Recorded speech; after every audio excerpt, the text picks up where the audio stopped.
च भव्यं च सर्वं यश्चाधितिष्ठति स्वर्यस्य च केवलं तस्मै ज्येष्ठाय ब्रह्मणे नमः। त्वमेव माता च पिता त्वमेव त्वमेव बन्धुश्च सखा त्वमेव त्वमेव विद्या द्रविणं त्वमेव त्वमेव सर्वं मम देव देव। भोगान् भुक्ता वयमेव भुक्तास् तपो न तप्तं वयमेव तप्तः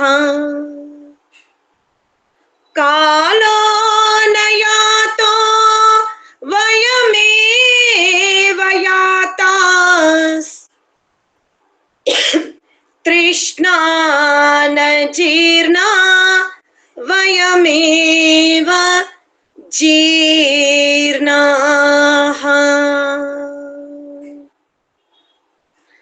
ధర్మప్రియ ఆప్త బంధువులారా, మాతృశక్తి, మనం ఈశావాస్య ఉపనిషత్తులోని ఈరోజు మనం 12వ మంత్రం పైన వ్యాఖ్యానం చేసుకుంటున్నాం. మంత్రము అంధం తమః ప్రవిశంతి ఏ అవిద్యాం ఉపాసతే తతో భూయ ఇవతే తమో యా ఉ విద్యాయాం రతాః. మంత్రాన్ని మరొకసారి వినే ప్రయత్నం చేద్దాం. అంధం తమః ప్రవిశంతి ఏ అవిద్యాం ఉపాసతే తతో భూయ ఇవతే తమో యా ఉ విద్యాయాం రతాః. ఈ మంత్రములో మనం తీసుకోవాల్సింది ఏమిటి అంటే 2 పదాలు. ఒకటి విద్య, రెండవది అవిద్య. విద్య అవిద్య. మనం ఈ ఈశా ఉపనిషత్తుని అనగా యజుర్వేదంలోని 40వ అధ్యాయము ఏదైతే ఈశా అనే మంత్రము ద్వారా ప్రారంభమై ఈశావాస్య ఉపనిషత్తుగా తన స్థానాన్ని స్థాపించుకుందో, లోకంలో ఈశోపనిషత్తుగా ప్రఖ్యాతి చెందిందో, ఆ ఉపనిషత్తుని గనక మనం పరిశీలించినట్టయితే పరమాత్ముడు కారణ ప్రకృతి, కార్య ప్రకృతి. అదే విధముగా జీవాత్మ దేహములో బంధింపబడడానికి కారణమేమిటి, దాని నుంచి విముక్తి పొందాలి అంటే ఏమిటి, తాను ఎక్కడెక్కడ ఉన్నాడు, ఈ సృష్టిని ఏ విధంగా నిర్మాణము చేశాడో ఈ ఉపనిషత్తులో మనకి పూర్తిగా త్రైతవాదంలోని వివరణ ఉంది. మనం గమనించింది ఏమిటి అంటే, ఒకటి జగత్తు, రెండవది జీవ పరమాత్మలు.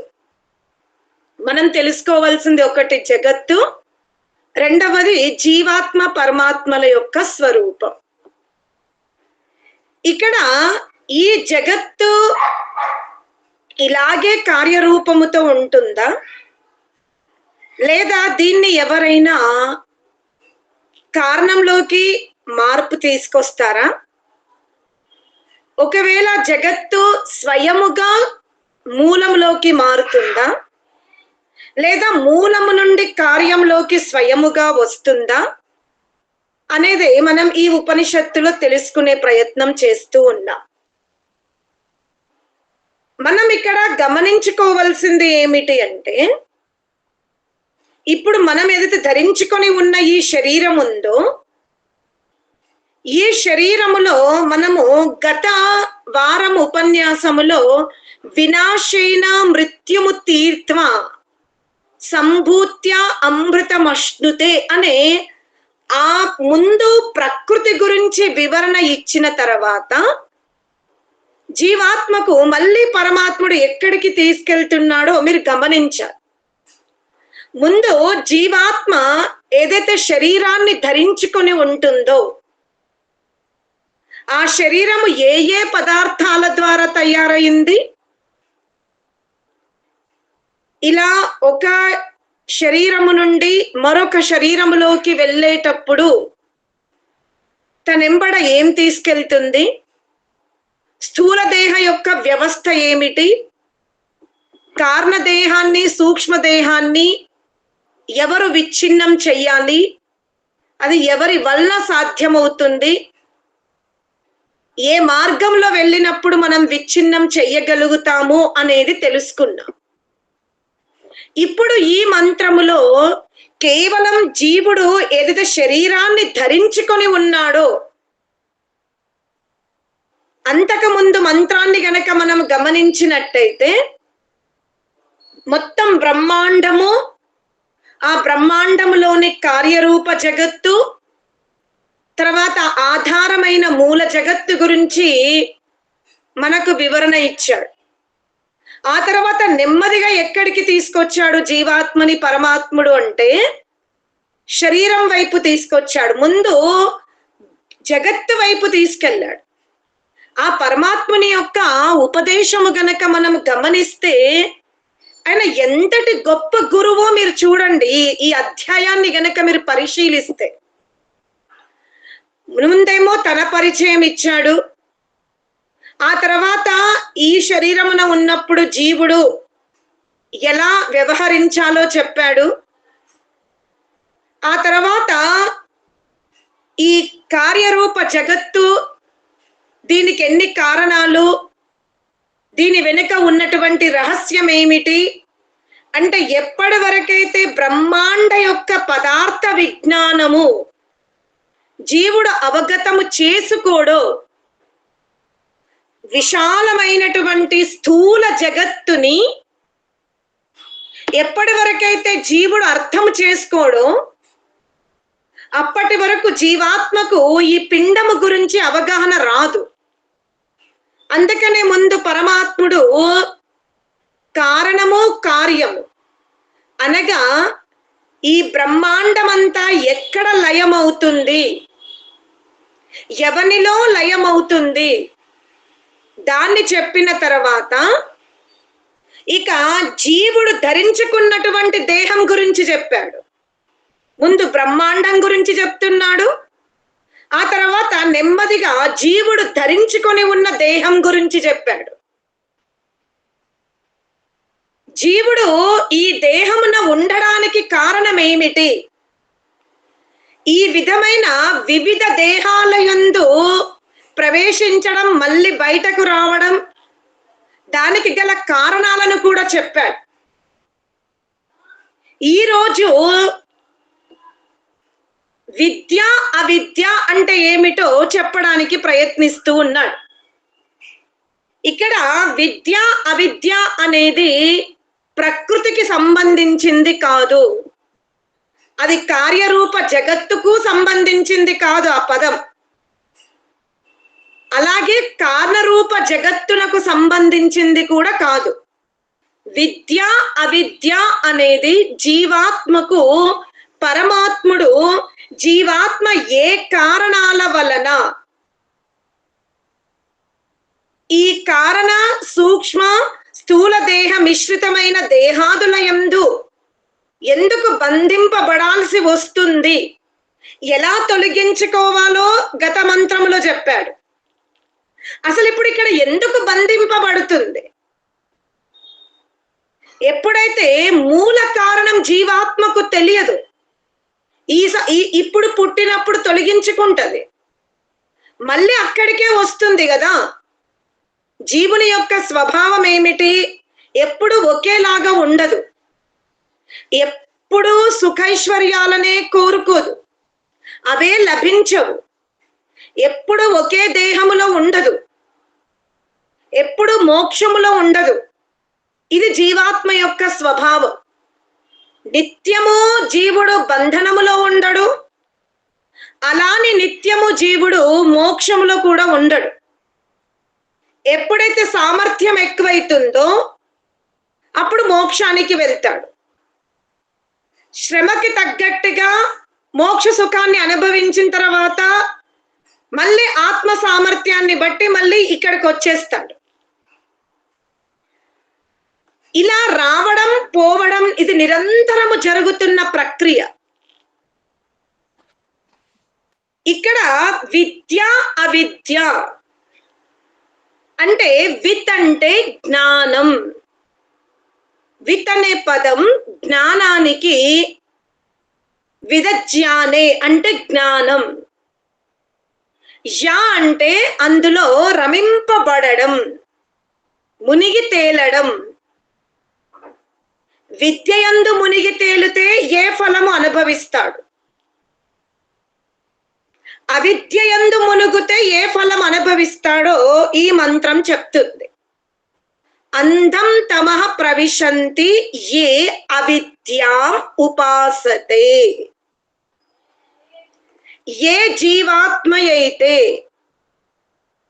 అవిద్యను ఉపాసిస్తుందో ఆ జీవాత్మ దుఃఖాల వైపు వెళ్తుంది. ఇక్కడ అవిద్య అంటే మీరు ప్రకృతి అని తీసుకోవద్దు. అవిద్య అంటే ప్రకృతి కాదు, ఇది ఆత్మకు ఆవరించుకొని ఉన్నటువంటి స్వభావాన్ని చెప్తున్నాడు. ఇప్పుడు అవిద్య అంటే పతంజలి మహర్షి ఏం చెప్పాడు? ఏదైతే నిత్యమో దానిని అనిత్యముగా చూడడం, అనిత్యముగా తెలుసుకోవడం. ఏదైతే అనిత్యమో దానిని నిత్యముగా తెలుసుకోవడం. చాలా జాగ్రత్తగా మనం ఋషుల భాషని అర్థం చేసుకునే ప్రయత్నం చేద్దాం. ఏదైతే అనిత్యమో దానిని మనం నిత్యముగా తెలుసుకోవడం, అది కూడా అవిద్యనే. ఏదైతే నిత్య పదార్థమో దానిని మనం అనిత్యముగా తెలుసుకోవడం, అది కూడా అవిద్యనే. నిత్యమును నిత్యముగా తెలుసుకోవడం, అనిత్య పదార్థాన్ని అనిత్యముగా తెలుసుకోవడం విద్య. విద్య అంటే పదార్థాన్ని ఉన్నది ఉన్నట్టుగా తెలుసుకోవడం. అవిద్య అంటే పదార్థాన్ని విపరీతముగా తెలుసుకోవడం. ఇప్పుడు ఉదాహరణకి ఈ శరీరములో జీవాత్మ నిత్యతత్వం.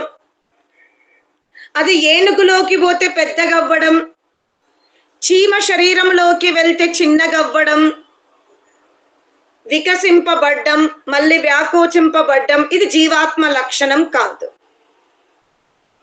అలాగే జీవాత్మ అణుకాల నుండి పుట్టింది కాదు, అది ఏక అణుకం.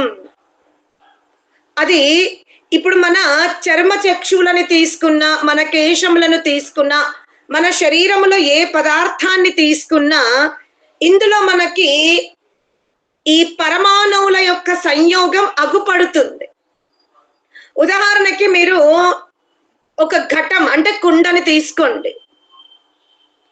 ఆ ఘటము గనక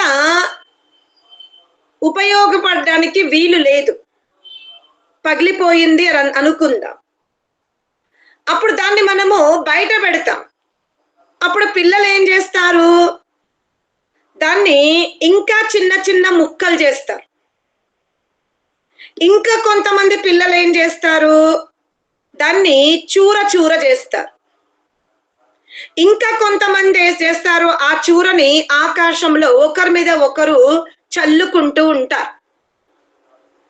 ఇప్పుడు చెప్పండి, అక్కడ కుండ మాయమైందా లేక మొత్తానికి పదార్థమే నశించిందా? ఏదైతే కుండ మాత్రమే. కుండ ఎప్పుడైతే సంయోగింపబడిందో పరమాణువులతో అప్పుడు ఒక ఆకారవంతమైన వస్తువు మనకు అగుపడింది.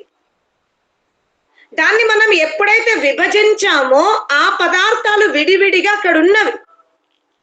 కానీ అవి ఎంత సూక్ష్మంగా ఉన్నవి అంటే మన కంటికి ఆ అణువణువుగా విభజింపబడిన మట్టి రేణువులు మన చక్షువులు దర్శించుకోలేకపోతున్నవి. అనగా చక్షురింద్రియముకు అది అగుపడదు. కానీ మీరు గనక దగ్గరికి వెళ్ళి అక్కడ చేయితోటి మీరు ఇలా స్పర్శిస్తే అక్కడ మీకు ఆ అణువులు చేతికి తగులుతవి. మీరు ఇప్పుడు నడవండి, మనకు రేతి కనిపించదు, కానీ నడుస్తూ ఉంటే మన చెప్పుల్లోకి రేతి కణాలు లోపలికి వచ్చి మన గుచ్చుకుంటూ ఉంటాయి. అలాగే మనం నిన్నటి వరకు ఉపయోగించుకున్నటువంటి ఘటము ఈనాడు అణువణువుగా విభజింపబడింది. అనగా వస్తువు యొక్క మార్పు జరిగింది కానీ మూల కణాల యొక్క నాశనం అయితే జరగలేదు. అటువంటి తత్వము ఆత్మ కాదు. ఇప్పుడు దేవదత్తుడు వర్తమానములో ఒక కుటుంబములో జన్మించాడు. స్థూల దేహము యొక్క భస్మమైనంత మాత్రాన దేవదత్తుడు అనే నామకరణం ఎవరికైతే చేశామో, ఎవరినైతే మనము దేవదత్త అని పిలిచే వాళ్ళమో, ఆ ఆత్మ ఈ లోకములో ఉండకుండా పోలేదు. ధరించిన దేహము యొక్క రూపము మారింది. ఆ శరీరము ఏ ఏ పదార్థాల ద్వారా సంయోగము చేయబడిందో అక్కడికి అగ్ని ప్రవేశించి ఆ పదార్థాన్ని విడదీసింది. విడదీయగానే పదార్థము కొంత వాయువులో, కొంత నీటిలో, కొంత ఆకాశములో, కొంత పృథివిలో కలిసిపోతుంది. ఎవరిది ఏ అంశమో అవి తీసుకెళ్లిపోయినవి. ఇదే సృష్టి ధర్మము. కానీ ఈ జీవాత్మ తాను ధరించుకొని ఉన్న శరీరాన్నేమో నిత్యముగా భావించి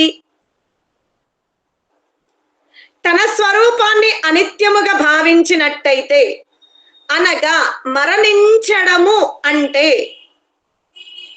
చనిపోయాను అంటే, ఇక చనిపోతాను అంటే జీవాత్మ ఉనికి పోతదని భ్రమలో ఏ జీవుడు కూడా ఉండకూడదు. ఇక మన యాత్ర ఇక్కడి వరకే, మరణించామంటే ఇంకా సమాప్తం అనే భావన జీవాత్మను చాలా భయపెట్టిస్తుంది. కానీ జీవాత్మ తన అస్తిత్వాన్ని ఎప్పుడూ కోల్పోదు. అది నిత్యము అలాగే ఉంటుంది. కానీ మనం జీవాత్మను ఉపాసించినంతగా, అనగా జీవాత్మ గురించి మనం అంత ఆలోచించము, ఎంత దేహము గురించి మనం ఆలోచిస్తాం.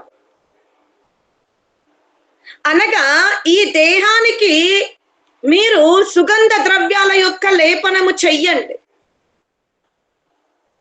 మీరు ఎంత ఎక్కువ సుగంధ ద్రవ్యాల లేపనము చేస్తారో ఒక సీమితం వరకైతే ఆ దేహము చూడడానికి బాగుంటుంది. కానీ ఆ లేపనాలని గనక మనం అతిగా ఉపయోగిస్తే గమనించండి, శరీరములో త్వరగా వార్ధక్యం వస్తుంది. అనగా మనము ఈ శరీరానికి ఎంత సుగంధ పదార్థాలతో లేపనము చేసినా, దీనిని మనం కాపాడుకోవడానికి ఎంత ప్రయత్నము చేసినా, ఎంత విలువైన లేపనాలు చేసినా 1 గంట 2 గంటలైన తర్వాత దేహము నుండి ఏమొస్తుంది? దుర్గంధమే. దుర్వాసన. ఆ దుర్గంధమే. కానీ మనం ఏ భ్రమలో ఉంటాము? నేను లేపనము అనగా ఏదైతే శరీరము అపవిత్రమైనదో దీనిని మనం పవిత్రముగా భావిస్తాం. జీవించి అంటే తల్లిదండ్రుల గర్భము నుండి ఈ లోకానికి వచ్చిన నాటి నుండి మరణ పర్యంతము ఆత్మతత్వాన్ని మనం ఎప్పుడూ పట్టుకోము. ఎంతసేపు మన ప్రయత్నమంతా, మన ఆలోచనంతా సౌందర్యముగా మార్చుకోవాలని, సౌందర్యంగా మనం అగుపడాలని దేహం వెనక పరిగెత్తుతూ ఉంటాం. అలానే దేహాన్ని రోగమయముగా చేసుకోవడమో దుర్గంధమయముగా చేసుకోవడం అని ఋషి చెప్పడం లేదు. పరమాత్ముడు ఈ దేహాదులతో పాటు ఈ దేహము రోగమయము కాకుండా ఔషధాలని, గంధము చెక్కలను, తేనెని, ఎన్నో వివిధ పదార్థాలను ఈ దేహానికి లేపనము చేసి దీర్ఘకాలం సౌందర్యంగా కాపాడుకోమని పరమాత్ముడు ఎన్నో ఔషధాలని మనకి ఇచ్చేశాడు. మనం చాలా ఆలస్యంగా తెలుసుకుంటున్నాం. ఈ పృథివిలో ఒక రకమైనటువంటి మట్టి గృహ నిర్మాణానికి, పదార్థ నిర్మాణానికి ఉపయోగపడితే, ఒక రకమైన మట్టి పాడి పంటకు ఉపయోగపడితే, ఒక రకమైనటువంటి మట్టి మన శరీరానికి లేపనము జరిగితే, ఇంకో రకమైన మట్టి మన ముఖవర్చస్సుని గనక మనం లేపనం చేసుకుంటే నిత్యము నూతనముగా ఈ ముఖము కనిపిస్తుంది. అంటే పరమాత్ముడు ఎంత పెద్ద బ్యూటీ పార్లర్ ఓపెన్ చేశాడంటే అంతు చిక్కదు. ఆయన ఎప్పుడో సౌందర్య రహస్యాలను, సౌందర్య లేపనాలను తయారు చేసి వదిలేశాడు ఈ సృష్టిలో. పరమాత్ముడు చాలా మేధావి. కానీ ఈ జీవుడు స్థూల దేహ అలంకరణకు ప్రాధాన్యత ఇచ్చినంతగా, స్థూల దేహ విషయములో జాగ్రత్తగా తీసుకున్నంతగా, స్థూల దేహానికి ఆహారం ఇచ్చినంతగా మిగతా రెండు దేహాలకి ఇవ్వడు. ఇక ఆత్మస్వరూపానికైతే అస్సలు ఇవ్వడు. ఏ ఆత్మ అయితే అనిత్య పదార్థాన్ని నిత్యముగా భావించిందో, అపవిత్ర పదార్థాన్ని పవిత్రముగా భావించిందో, దుఃఖమును సుఖమనుకుంటుందో,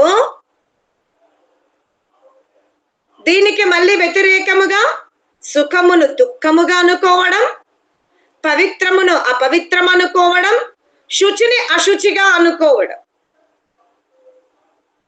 ఈ విపరీత జ్ఞానము వలన ఆత్మ సందిగ్ధ అవస్థలో ఉంటుంది. ఈరోజు మీరు గమనించినట్టయితే ఎప్పుడైనా సత్యం చెప్పేటప్పుడు ఋషుల యొక్క సత్యాన్ని మనం వినాలి అంటే ప్రతిసారి మృదువుగా చెప్పడం సాధ్యం కాదు. రుద్ర సూక్తం తీయండి, అందులో పరమాత్మని మనం రుద్రుడు అంటాం, జీవాత్మని రుద్రుడు అంటున్నాం, శరీరాన్ని కూడా రుద్రుడే అంటున్నాం. అంటే ఏడిపిస్తాడు. మిత్రస్య అహం చక్షుష అంటాం, మళ్ళీ షన్నో మిత్ర అంటాం. ఒక చోట జీవాత్మ పరమాత్మలు మిత్రులైతే మరొక చోట పరమాత్ముడు రుద్రుడుగా ఉన్నాడు. అటులనే ఋషుల యొక్క వ్యాఖ్యానము మనకు వినేటప్పుడు ఒక్కొక్కసారి హృదయానికి బాణం కుచ్చుకుంటుంది. అంటే సత్యాన్ని స్వీకరించాలి అంటే జీవాత్మ సామర్థ్యాన్ని కోల్పోయింది. సత్యాన్ని స్వీకరించే స్థితిలో జీవాత్మ లేదు. కానీ మీరు గమనించినట్టయితే ఈరోజు మన జీవన విధానములో ధనార్జన కానివ్వండి, విద్యార్జన కానివ్వండి, మిత్రత్వము కానివ్వండి, బంధువర్గము కానివ్వండి, వేషధారణ కానివ్వండి, ఏదైనా పవిత్రముగా తీసుకుంటున్నామా? ఎంత పవిత్రత ఉంది అందులో? అది మనం పరిశీలించుకోవాలి అంటున్నాడు. ఎవరైతే నిరంతరము అవిద్యలోనే మునుగుతున్నారు, ఉదయం లేచినప్పటి నుండి సాయంత్రం వరకు వాకిలు చల్లుకోవాలి, ఇల్లు క్లీన్ చేసుకోవాలి, శరీరం క్లీన్ చేయాలి, దీనికి భోజనం పెట్టాలి, ఇంద్రియాలకు సంబంధించిన సుఖము కోసమే ప్రయత్నం చేస్తున్నాము తప్ప, దీనినే జలముతో శుద్ధి చేసుకుంటున్నాము తప్ప, అంతకంటే మించి లోతుగా మనం వెళ్ళడం లేదు. అనగా అద్భిర్గాత్రాన్ని శుద్ధ్యంతి. ఈ బాహ్యమైనటువంటి శరీరాన్ని మనం వీటిని గాత్రములు అంటాం. ఈ గాత్రాలని మనము నీటి ద్వారా శుద్ధి చేసుకోగలుగుతాం, చేసుకోవాలి. అందుకే నీటి వ్యవస్థ ఉంది. కనీసం ప్రతి మానవుడు ఎవరైనా బంధువుల ఇంటికి దుఃఖ వార్తకి వెళ్ళకపోతే, అనగా శ్మశాన వాటిక యాత్రలోకి వెళ్ళకపోతే, ఇంటిలో ఉన్నా సరే కనీసం 2 సార్లు స్నానం చెయ్యాలి అంటుంది ఆయుర్వేదం. ఇక ముఖాన్నైతే, ఈ ఇంద్రియాలనైతే ఎప్పుడు కాలాన్ని బట్టి, ఋతువుని బట్టి, శ్రమను బట్టి ఈ ఇంద్రియ ముఖ ప్రక్షాళనం చాలా అవసరము అంటుంది.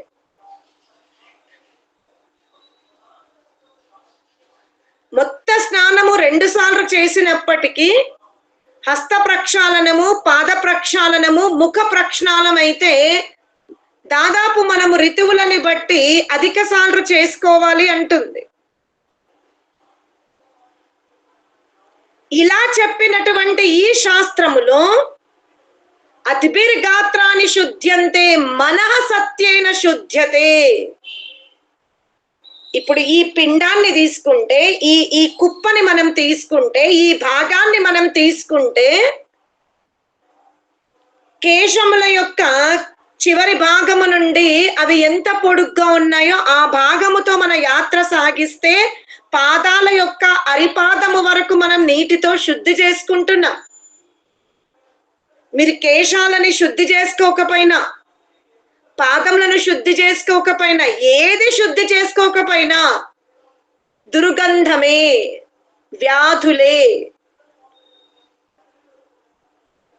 కానీ ఈ బాహ్య శరీరముతో పాటు దీని వెనుక మరొక శరీరం ఉంది. అందులోకి ఈ చెయ్యి బోదు, అందులోకి ఈ నీరు బోదు. మరి దాన్ని ఎలా శుద్ధి చేసుకోవాలి అంటే సత్యేన, సత్యాచరణ, సత్యమే మాట్లాడు, అబద్ధము స్తుతి చెయ్యకు, సత్యం మాట్లాడు, కానీ ప్రియముగా మాట్లాడు. ఏదో లోక్యమైన అవసరాలకి అసత్యపును గనక నువ్వు ఆధారము చేసుకుంటే అది నిన్ను దహింపజేస్తుంది, దుఃఖం వైపు నడిపిస్తుంది. ఉదాహరణకి మనం చూస్తాం, వాళ్ళు ఏమనుకుంటారో, లేదా వాళ్ళ ముందు మన ఉనికి కాపాడుకోవాలని మనం అసత్యపూరిత వ్యవహారం చేస్తాం. అక్కడ ఆ అసత్యపూరిత వ్యవహారము చెయ్యడం వలన ఆ సమయంలో నలుగురు ఈవిడకి లౌక్యం బాగా తెలుసు, చాలా బాగా మాట్లాడుతుంది, జాగ్రత్తగా మాట్లాడుతుంది అని అంటారు. అంటే తాత్కాలికమైన యశస్సు మనకు లభించింది. ఏమిటి? మనస్సులో లేని భావాలను వాక్కు ద్వారా చాలా జాగ్రత్తగా మృదువుగా చెప్పడము వలన లౌక్యమైన సుఖము లభించింది. ఎంత సుఖము? వాళ్ళతో మీరు పక్కన కూర్చున్నంత వరకే. వాళ్ళు వాళ్ళ కార్యం చేసుకొని వెళ్ళిపోయారు. కానీ మీరు ఏదైతే అబద్ధపు వ్యవహారము చేశారో వాక్కుతో, అది మనస్సులో ముద్రింపబడుతుంది, అచ్చ అయిపోతుంది. ప్రింటింగ్ ప్రెస్ లో పేపర్ ముద్రింపబడ్డట్టుగా ఇక అది ప్రవృత్తిగా మారిపోతుంది. ఎవ్వరొచ్చినా నేను లౌక్యపు వ్యవహారమే చెయ్యాలి, అప్పుడే వాళ్ళు నన్ను మెచ్చుకుంటారు, వాళ్ళు అప్పుడే సంతోషపడతారు అనే ఈ ప్రవృత్తి చాలా దీర్ఘకాలములో మన మనస్సులో ఇంత పెద్ద కుప్ప అవుతుంది.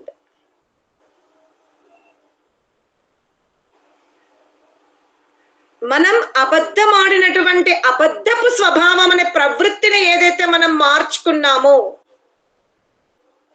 దానికి కర్మఫలం మనం అనుభవించాల్సి వస్తుంది. అందుకే క్షణికమైనటువంటి సుఖాన్ని కోరుతున్న ఈ జీవుడు దీర్ఘకాల దుఃఖం వైపు వెళ్తున్నాడు.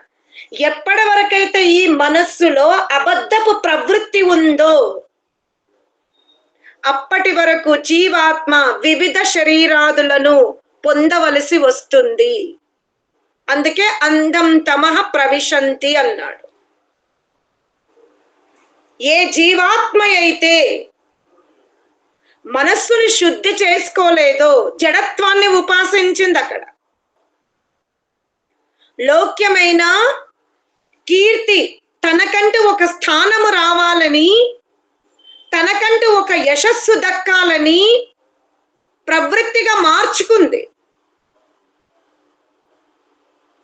ఆ ప్రవృత్తి ఏం చేసింది? జీవాత్మను భయంకరమైనటువంటి యోనిలోకి తీసుకెళ్లిపోయింది.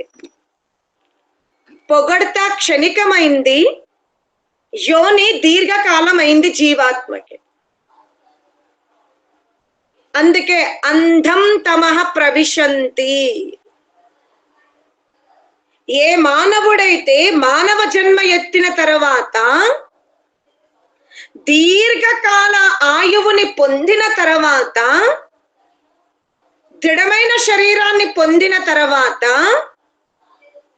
ఆ శరీరంలో 5 తత్వాలు ఉన్నవి. ఇప్పుడు మనం ధరించిన దాంట్లో 5 ఉన్నవి.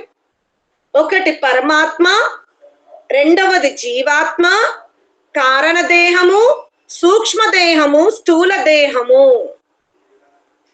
ఈ 5 తత్వాలని, ఈ 5 తత్వాలలో దేనికి ప్రాధాన్యత ఇచ్చింది? ఆయువు ఉన్నంత వరకు. ఇది మనం గమనించుకోవాలి. ఈ 5 తత్వాలు పరమాత్మ, జీవాత్మ, కారణదేహము, సూక్ష్మదేహము, స్థూల దేహం. ఈ 5 తత్వాలలో తనకు లభించినటువంటి ఆయువులో దేని వెనుక ఎక్కువ శ్రమ చేసింది? దాని మీద ఆధారపడి ఉంది. అందుకనే అవిద్యాం. ఈ స్థూల దేహాన్ని ఎంత ప్రేమించింది అంటే, కొంతమంది శిశువులకి పాలివ్వడానికి కూడా ఇష్టపడరు, అంగములో ఆకృతి మార్పు చెందుతుంది అని. ఇంకొంతమంది తమ ధనాన్నంతా కూడా సౌందర్యానికే ఖర్చు పెడతారు, వాళ్ళ వ్యక్తిగతం. కానీ ఆ ధనములో కొంత సమాజానికి ఎప్పుడు ఇవ్వలే, కేవలం ఈ స్థూల దేహానికి ఖర్చు పెట్టేశారు. శ్రమ, సమయం, ధనం అంతా దీని వెనుకనే వ్యయం చేశారు. ఎంత అవకాశము దొరికితే, ఎంత ధనము దొరికితే, ఎంత సమయము దొరికితే ఈ 5 తత్వాలలో దీని వెనుకనే ప్రయత్నం చేశారు.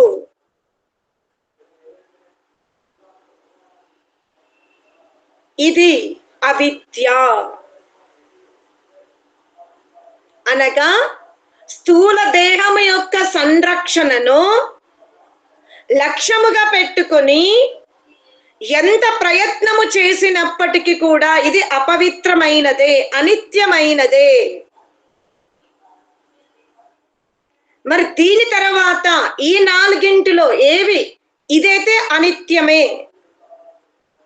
కానీ సూక్ష్మదేహము స్థూల దేహము లాంటి అనిత్యము కాదు. అది అనిత్యమే, కాదనడానికి వీల్లేదు.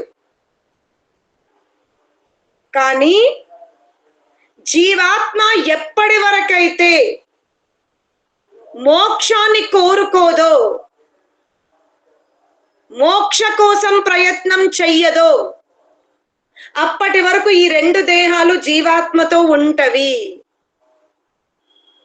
అది ప్రళయము కానివ్వండి, కల్పకల్పాంతరాలు కానివ్వండి, మహాప్రళయాలు కానివ్వండి, స్థూల దేహం మాత్రమే తొందరగా విసర్జన జరుగుతుంది. ఈ 2 దేహాలను జీవాత్మ మోక్షంలోకి వెళ్ళే వరకు వదులుకోవడానికి వీలు లేదు. ఇది పరమాత్మని వ్యవస్థ. అనగా స్థూల దేహము నిత్యము కాదు. ఋషులు ఈ 2 దేహాలను కూడా నిత్యము కాదు అంటున్నారు. కానీ దీనితో పోల్చుకుంటే ఇవి నిత్య పదార్థాలే. దేనితో పోల్చుకుంటే? ఆత్మతో, పరమాత్మతో కాదు, స్థూల దేహముతో పోల్చుకుంటే సూక్ష్మదేహం, కారణదేహం జీవాత్మతో మోక్ష పర్యంతం ఉంటుంది. ఎన్ని సృష్టి కార్యాలు జరగని, ఎన్ని ప్రళయాలు జరగని, మరి అనిత్యమైనటువంటి దేహము గురించి ఇంత ప్రయత్నం చేసిన ఈ ఆత్మ మరి సూక్ష్మదేహం గురించి ప్రయత్నం ఎంత చేసింది? అందుకనే ఈ సూక్ష్మదేహమును ఇందులో ఏదైతే ప్రవృత్తిగా మార్చుకుందో అవి కోరికలుగా మారిపోయి వివిధ దుఃఖాలకు కారణమవుతున్నవి అంటున్నాడు. కానీ ఏ జీవాత్మ అయితే మానవ జన్మ లభించిన తర్వాత స్థూల దేహాన్ని కాపాడుకుంది, ప్రాణాయామము చేసి, చక్కటి ఆహారం ఇచ్చి, శరీరముతో వీలైనంత వరకు శ్రమ చేసి శుద్ధిగా పెట్టుకుంది, తొందరగా వ్యాధిగ్రస్తము కాకుండా కాపాడుకుంది. కానీ జీవాత్మ తెలుసుకుంది, నేను పరమాత్మని చేరుకోవాలి అంటే, నా స్వరూపం తెలుసుకోవాలి అంటే నాకు కారణదేహము, సూక్ష్మదేహము, స్థూల దేహం అనివార్యం. అందుకని జీవాత్మ ఏం చేసింది? దీనికి ప్రాధాన్యత ఇచ్చింది, ఈ రథానికి ప్రాధాన్యత ఇచ్చింది, దీనికి సర్వీసింగ్ ఇచ్చింది, ఇచ్చుకుంది. కానీ కేవలం దీని వెనుక లేదు, ఇది నిత్యము కాదు. కానీ ఇది లేకపోయినా నేను ఈ 4 నేను తెలుసుకోలేని తెలుసుకొని దీనికి ఎంత ప్రాధాన్యత ఇవ్వాలో అంతే ఇచ్చింది. ఆ తర్వాత దీర్ఘకాలం తనతో నడిచే మనస్సుకి ఈ స్థూల దేహానికంటే ఎక్కువ అవకాశం ఇచ్చింది. దీనికి ఇచ్చింది ప్రాధాన్యత, లేశ మాత్రము కూడా తక్కువ చూడలేదు దీన్ని. కానీ దీనికి ఎంత ప్రతిశత సమయం ఇచ్చిందో దీనికంటే 4 ఈ సూక్ష్మదేహం కోసం ప్రయత్నం చేసింది. నేను ఏమి ప్రవృత్తిగా మార్చుకుంటున్నా, ఏది సంస్కారంలోకి వెళ్తుంది, నేను ఏం ఆలోచించాలి, ఏది వినాలి, ఏది వినకూడదు, ఎటువైపు ప్రేరణ ఉండాలి, అని చాలా జాగ్రత్తగా సూక్ష్మదేహాన్ని కూడా పరిశీలించుకుంది. స్థూల దేహానికంటే ఎక్కువ సమయము సూక్ష్మదేహానికి ఇచ్చింది. సూక్ష్మదేహం వెనుక ఎంత శ్రమ చేసిందో దానికి రెండింతలు శ్రమ, అంటే స్థూల దేహానికంటే సూక్ష్మదేహములో 4 శ్రమ చేసింది. ఈ 2, 4 కలిపితే 6 అయినవి. ఈ కారణదేహములో 6 శ్రమ చేసింది. ఆ తర్వాత తన స్వరూపం కోసం 8 శ్రమ చేసింది. జీవాత్మ తన స్వరూపంలో ఉండడము కంటే పరమాత్మని స్వరూపంలో ఉండే ప్రయత్నం ఎక్కువ చేసింది. అది ఏ విద్య. నిత్య చైతన్య స్వరూపుడైన జ్యోతి స్వరూపుడైన పరమాత్ముని నేను తెలుసుకున్న నాడే నేను ఈ కారణదేహమునందు, సూక్ష్మదేహమునందు, స్థూల దేహమునందు బంధింపబడను. అందుకనే తన స్థుతిని ఎక్కడ చేయడానికి ఒప్పుకోదు. తను ఎంత గొప్ప పనులు చేసినా, శ్రేష్ఠ పనులు చేసినా, చక్కటి జ్ఞానాన్ని అవలంబించుకున్నా అంతా మౌనమే. మౌనం మౌనం. కేవలం తన స్వరూపములో ఉండదు. నాకు ఆనందం కావాలి. ఎలా సూర్య కిరణాలలో ప్రకాశము అవినాభావ సంబంధముతో ఉంటుందో అలాగే జీవుడు కూడా పరమాత్ముని యందే ఉంటాడు, పరమాత్మునిలో ఉంటాడు.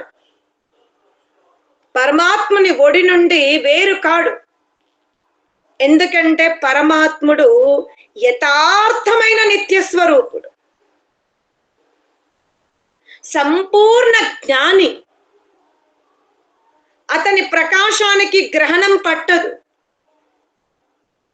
అతని ప్రకాశములో లిమిటెడ్ శక్తి లేదు, నాన్ లిమిటెడ్ శక్తి ఉంది. అందుకనే జీవాత్మ యథార్థమైనటువంటి స్వరూపములో ఉండడానికి ప్రయత్నం చేస్తుంది. శరీరానికి భోజనం, మనసుకి శుద్ధత్వం, కారణదేహాన్ని విచ్ఛిన్నం చేసుకోవడం, ఆత్మను ఆత్మస్వరూపముతో తెలుసుకోవడం, పరమాత్ముని సేవించడం, ఇలా తన సమయాన్ని, తన ఆయువుని, తనకు లభించిన సంపూర్ణ శక్తిని చాలా జాగ్రత్తగా ఉపయోగించుకుంటుందో ఆ ఆత్మ దుఃఖపూరితమైన జన్మ మరణాలతో కూడుకున్నటువంటి దేహములో ఇక ప్రవేశించదు. అందుకనే స్థూల దేహము నిత్యము కాదు, దీన్ని మనం నిత్యముగా భావిస్తాం. మనస్సు అనిత్యము కాదు, ప్రళయం మోక్ష పర్యంతం ఉంటుంది, కానీ దీనికోసం ప్రయత్నం చెయ్యకపోవడం. ఆత్మ ఏ తత్వం నుంచి పుట్టదు, అది స్వయం సత్తాత్మకమైన స్వరూపం. దీన్ని కూడా విపరీతముగా అర్థం చేసుకోవడం, పరమాత్మ తత్వాన్ని కూడా ఏకదేశిగా భావించడం, ఈ విపరీతమైన జ్ఞానాన్ని శుద్ధి చేసుకుంటుంది. అది ఏ విద్య. పరమాత్మ స్వరూపాన్ని పరమాత్మగా తెలుసుకుంటుంది. సపర్యగా చుక్రం అకాయం. పరమాత్ముడు నిత్యుడు, సర్వత్ర ఉంటాడు, సర్వవ్యాపకుడు, సర్వజ్ఞుడు, వేదోపదేశకుడు, కర్మఫల ప్రదాత అంతే తెలుసుకుంది. అతను బ్రహ్మాండములో వ్యాపించి ఉంటాడు, కానీ ఇంద్రియాలకు గోచరము కాడు. నా హృదయ గూటిలోనే అతని సాక్షాత్కారం జరుగుతుంది. ఇదే స్వరూపాన్ని తెలుసుకుంది, ఇంకా ఆ లక్ష్యం వైపు వెళ్ళింది. ఇక నేను ఇచ్ఛాద్వేష ప్రయత్న సుఖ దుఃఖ జ్ఞానముతో అనే లక్షణాలతో నేను తెలియబడుతున్నాను. నేను నిత్యతత్వాన్నే. అజ్ఞానం ఉన్ననాడు, అజ్ఞానం ఎక్కువ ఆవరింపబడితే బంధనాలు, అజ్ఞానం విచ్ఛిన్నమవుతే ముక్తి అని తెలుసుకుని అది విద్య. కారణదేహం యొక్క స్వరూపాన్ని తెలుసుకుంది, అది విద్య. ఉన్నది ఉన్నట్టుగా తెలుసుకోవడం. సూక్ష్మదేహం యొక్క స్వభావాన్ని తెలుసుకుంది, అది కూడా విద్యనే. స్థూల దేహాన్ని కూడా రక్షించుకుంది, అది కూడా విద్యనే. సాధనాలని సాధనాలుగా ఉపయోగించుకోవడం విద్య, సాధనాలని విపరీత దశలో ఉపయోగించుకోవడం అవిద్య. అందుకనే అవిద్యను ఉపాసిస్తే వివిధ యోనుల యందు ప్రవేశిస్తుంది. విద్యను గనక ఉపాసిస్తే యథార్థ స్వరూపములో ఉంటుంది, దుఃఖము నుంచి బయటపడుతుంది. అందుకనే పరమాత్ముడు నిత్యుడు, పరమాత్ముడు నిత్య చైతన్య స్వరూపుడు. అతను బ్రహ్మాండమున ఉంటాడు, సర్వజీవుల యొక్క హృదయ గూటిలో ఉంటాడు. మానవ జన్మకే పరమాత్ముని సాక్షాత్కారం జరుగుతుంది. అది కూడా మానవుడు ధరించుకొని ఉన్నటువంటి మస్తిష్క భాగములు ఒక పవిత్రమైన గుహ ఉంది. ఆ గుహలో జీవుడు నిరంతరము ప్రయత్నం చేసి ప్రవేశించగలుగుతే అక్కడ పరమాత్మ సాక్షాత్కారం జరుగుతుంది. ఇక మీరు చార్ధాం వెళ్ళండి, ఎక్కడికైనా వెళ్ళండి, అది మీ భ్రమనే. పరమాత్ముడు మాత్రం ఒకే చోట ఆత్మకు సాక్షాత్కారం ఇస్తాడు. అది మానవ జన్మలో, తర్వాత అది కేవలం మస్తిష్క భాగమున గల హృదయ గూటిలో. ఇక ఏ గురువుల చేత ఏ విధమైన జ్ఞానాన్ని మీరు అర్జించుకొని పరిగెత్తినా అది కేవలం భ్రాంతి జ్ఞానమే. కేవలం మానవ జన్మలో సత్యాచరణ ద్వారా, ధర్మాచరణ ద్వారా ఇంద్రియాలకు స్వామి అయినప్పుడు నిత్య పదార్థాన్ని నిత్యముగా, అనిత్య పదార్థాన్ని అనిత్యముగా తెలుసుకున్న నాడు ఆత్మకి పరమాత్మ సాక్షాత్కారం జరుగుతుంది. అలా సాక్షాత్కారం జరిగిన తర్వాతనే జీవుడు బంధనాల నుండి విముక్తుడవుతాడు. లేదు అంటే పరమాత్ముని యొక్క స్వరూపాన్ని విపరీతముగా తెలుసుకొని విపరీత దశలో ఆరాధన చేసినట్టయితే పరమాత్మ సాక్షాత్కారం జరగదు, బంధనాలు తొలగవు అని చెబుతూ ఈ అవకాశం ఇచ్చిన మీ అందరికి కూడా ధన్యవాదాలు తెలుపుతూ సెలవు తీసుకుంటున్నాను. ఓం శాంతి శాంతి శాంతి.